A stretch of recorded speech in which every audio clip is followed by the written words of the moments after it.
ने बड़े कमाल की बात कही है कि ईश्वर के फैसले पर कभी नाराज मत होना, क्योंकि ऊपर वाला वो नहीं करता जो आपको अच्छा लगता है, बल्कि वो करता है जो आपके लिए अच्छा होता है।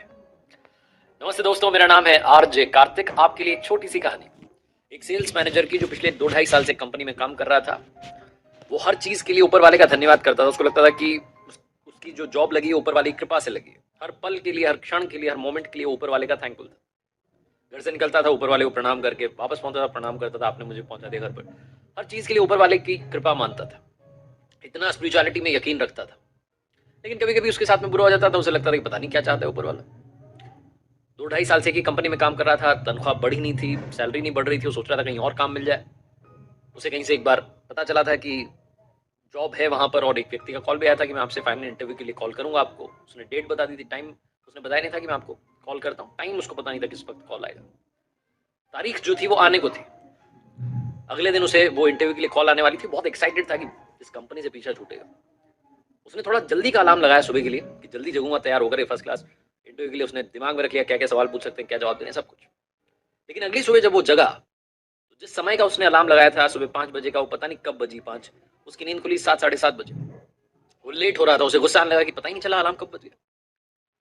भागते दौड़ते उसने फटाफट से तैयारी की, नीचे पहुंचा बिल्डिंग के, बाइक स्टार्ट करने लगा। लेकिन बाइक स्टार्ट नहीं हो रही थी, खराब हो रही, बाइक खराब हो चुकी थी।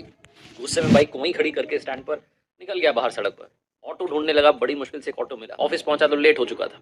बहुत गुस्से में था, जैसे जैसे काम कर रहा था। एक्साइटेड था कि बस वो कॉल आ जाए तो मेरी इस कंपनी से पीछा छूट जाए, मैं कहीं और काम करूं।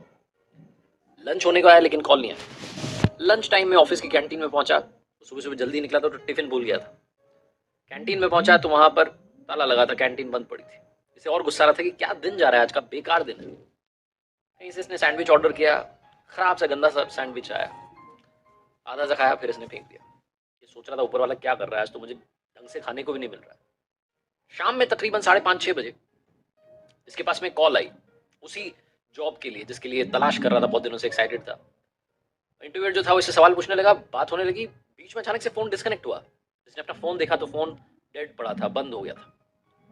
इसे बहुत गुस्सा आ रहा था कि फोन को भी अभी खराब होना था। फाइनली दिन खत्म हुआ। शाम में जब घर जा रहा था सोच रहा था कि जाकर के आराम करूंगा, बहुत हो गया, पूरा दिन सर दर्द रहा मेरा। घर पहुंचा, खाना वाना खा करके बिस्तर पर पहुंचा और बिजली चली गई। अब इसका गुस्से का पारा और बढ़ गया कि ऊपर वाले, मैं आपको इतना मानता हूँ, इतना चाहता हूँ, आप क्या कर रहे हैं मेरे साथ। गुस्से गुस्से में पता नहीं कब इसको नींद लग गई और सपने में भगवान से बात कर रहा था। और भगवान से कह रहा था, आप क्या चाहते हैं मेरे साथ। मैं आपका इतना बड़ा भक्त हूँ, इतनी पूजा पाठ सब कुछ करता हूँ, आप पता नहीं क्या कर रहे हैं। आज का दिन कितना खराब था। अलार्म नहीं बजा, बाइक खराब हो गई, ऑटो बड़ी मुश्किल से मिला, कैंटीन बंद हो गई, टिफिन नहीं लेके गया, सैंडविच गंदा था, कॉल आया तो फोन बंद हो गया। घर आकर के सोने लगा तो यहाँ पर बिजली चली गई। क्या चाहते हो आप। भगवान ने कहा, जो आज हुआ वो सब मेरी मर्जी से हुआ। मैंने जानबूझ करके अलार्म कब बजा तुझे पता ही नहीं चलने दिया। तेरी बाइक मैंने ही खराब कर दी। मैं चाहता था कि तू देरी से पहुंचे, क्योंकि अगर तू बाइक से जाता तो तेरा एक्सीडेंट हो जाता। आज तेरा एक्सीडेंट होना लिखा था। अच्छा हुआ कि कैंटीन बंद थी, क्योंकि उसका खाना खराब हो चुका था, तुझे बीमार कर देता बहुत ज्यादा। और वो जो कॉल आई थी ना, जिसकी वजह से तू बड़ा परेशान हो रहा है कि मेरी बात नहीं हुई, वो एक नंबर का घोटालेबाज है। नौकरी के नाम पर तुझे ठगने वाला था, इसीलिए तेरा फोन मैंने बंद करवा दिया।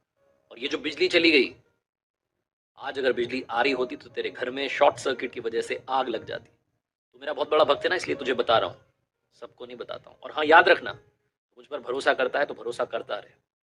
जिंदगी में कभी भी तेरा बुरा नहीं होने दूंगा। अचानक से इसकी नींद खुली और ये ऊपर वाले को फिर से थैंक यू करने लगा। लाइफ में कई बार हमें लगता है कि हमारे साथ में बुरा बुरा हो गया, गलत हो गया, ऐसा नहीं होना चाहिए था। लेकिन अगर आप पलट के देखेंगे पिछले कुछ सालों में, तो आपको लगेगा कि जो हुआ ठीक ही हुआ, आपके फायदे में हुआ। हर पल के लिए, हर क्षण के लिए ऊपर वाले का शुक्रिया अदा करते चलिए। बस यही इस कहानी से कहना चाहता हूँ, क्योंकि जैसा मैंने शुरू में कहा, ऊपर वाला कहानी से कहना चाहता हूँ क्योंकि जैसा मैंने शुरू में कहा, ऊपर वाला वो नहीं करता जो हमें अच्छा लगता है, बल्कि वो करते हैं जो हमारे लिए अच्छा होता है। एक बार फिर से कहूंगा, ऊपर वाले के आशीर्वाद के साथ, अपनी सच्ची मेहनत के साथ और अपनों के प्यार के साथ कर दिखा।